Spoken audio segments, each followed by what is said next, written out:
Когда Андрей родился, его родители, состоятельная семья Волковых, ожидали, что их первенец будет здоровым, успешным, как и они сами. Но врачи сообщили страшный диагноз — синдром Дауна. В глазах родителей их мечты об идеальном наследнике рухнули. Вместо того, чтобы бороться, они приняли решение, о котором они позднее горько пожалеют. Андрей стал для них лишним, чужим. Сначала они попытались найти способ скрыть этот факт от окружающих, но вскоре пришли к выводу, что лучше всего избавиться от неловкости.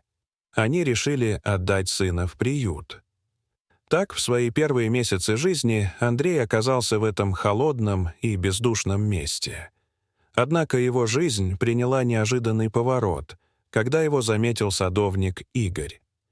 Игорь работал в богатом доме Волковых, но его сердце было полно любви и сострадания, которые вряд ли могли бы оценить те, кто окружал его хозяев. Он и его жена Лариса, учительница начальных классов, долго мечтали о детях, но не могли иметь собственных. И вот, узнав о судьбе Андрея, они решили взять его в свою семью. Игорь и Лариса не обращали внимания на то, что мальчик особенный. Он был для них как родной сын, и с каждым днем их любовь к нему только росла. Лариса научила его читать и писать, а Игорь показал, как ухаживать за растениями и любить природу. Вместе с ними Андрей рос в доме, полном простых, но искренних радостей. Он научился рисовать с раннего возраста. Это стало его способом выражать чувства, которые порой трудно было передать словами. Мальчик рисовал все — природу, людей, свои мечты и переживания. Прошло 20 лет. Андрей стал молодым человеком, и его работы начали привлекать внимание. Он рисовал портреты, пейзажи, абстрактные композиции, и каждый его холст был наполнен глубокой эмоцией.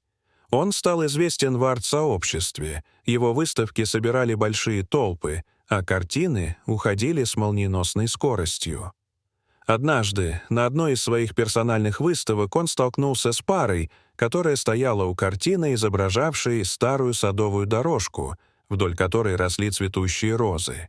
Это была работа, написанная им много лет назад во времена его детства. Прежде чем он успел понять, что происходит, они подошли к нему. «Андрей», — произнесла женщина с нервным, но ласковым взглядом, — «мы твои родители. Мы Волковы. Мы так давно не видели тебя, но мы видим, что ты стал таким успешным, талантливым. Мы гордимся тобой. Прости нас за все. Мы ошиблись, когда оставили тебя. Мы можем все исправить». Мужчина рядом с ней, видимо, был тем самым отцом, который когда-то отказался от сына. Он взглянул на Андрея с сожалением. В его глазах читалась робкая надежда. Андрей молча стоял перед ними. В голове пронеслись тысячи мыслей. Он помнил, как они его выбросили, как он и Лариса с Игорем, его настоящими родителями, боролись за каждую мелочь, как они учили его быть человеком, несмотря на жестокость мира. Он вспомнил, как Лариса показывала ему буквы и слова, как Игорь объяснял ему, что семья — это не просто родные по крови, а те, кто тебя принимает таким, какой ты есть, и любит, несмотря ни на что. Он посмотрел на своих биологических родителей и сказал: «Я не нуждаюсь в ваших извинениях. Мне не нужно, чтобы вы меня возвращали. Я уже нашел свой дом. Мои настоящие родители — это Игорь и Лариса. Они дали мне все, что мне нужно было в жизни. Я не обижаюсь на вас, но я не хочу ничего менять. Прощайте». И, не оглядываясь, он вышел из зала, оставив пару Волковых стоять в полном молчании. На улице было тихо и светло, и, несмотря на всю сложность того, что он только что пережил, Андрей почувствовал облегчение.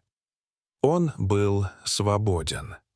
В этот момент он понял, что не все можно простить, а главное — это любовь, которая никогда не предает, а всегда принимает. Дорогие зрители, что вы думаете об этой истории? Расскажите, пожалуйста, в комментариях. А если вам понравилось это видео, то ставьте лайк и подписывайтесь на наш канал. До свидания.